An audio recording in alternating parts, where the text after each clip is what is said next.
Hey, I'm Dan Brown, and this is Music Nerd Numbercruncher.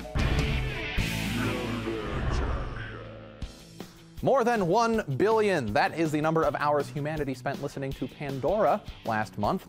4, that's the number of people in rural Tennessee and Alabama that have recovered Jack White's Freedom at 21 flexidisc, which was launched via balloon from Third Man Records headquarters in Nashville last week. 500, apparently taking after Jack White, that's the number of balloons Jennifer Lopez doomed to a fiery death in the stratosphere, releasing them after her 4-year-old twin's birthday party.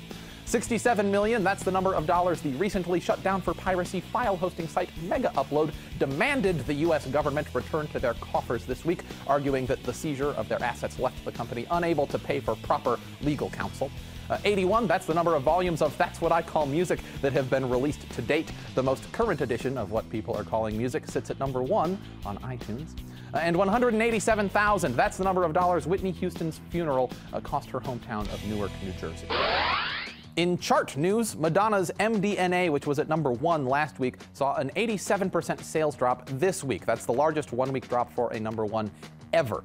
She's now at number 8, with Super Bowl cohort Nicki Minaj taking her place as Queen Bee in the Trap.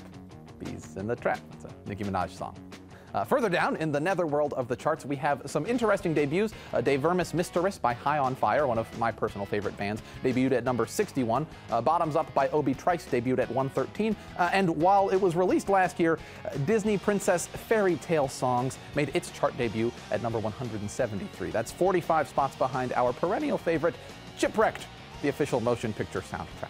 On the digital chart, Nicki Minaj is everywhere with tracks from both Pink Friday and Roman Reloaded, but the one that caught my eye was Whip It at number 107. Now, I wasn't familiar with the song, so I looked it up on Spotify and was a little disappointed to discover that it's not a Devo cover. I think that one of those energy domes would be a really good look for Nicki.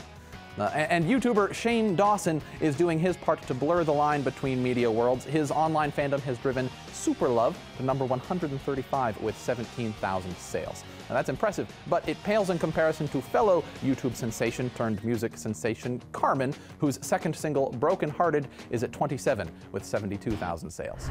That's all for this week. To see the other half of Music Nerd, where I talk about the crazy viral success of Gautier's Somebody That I Used to Know, click here.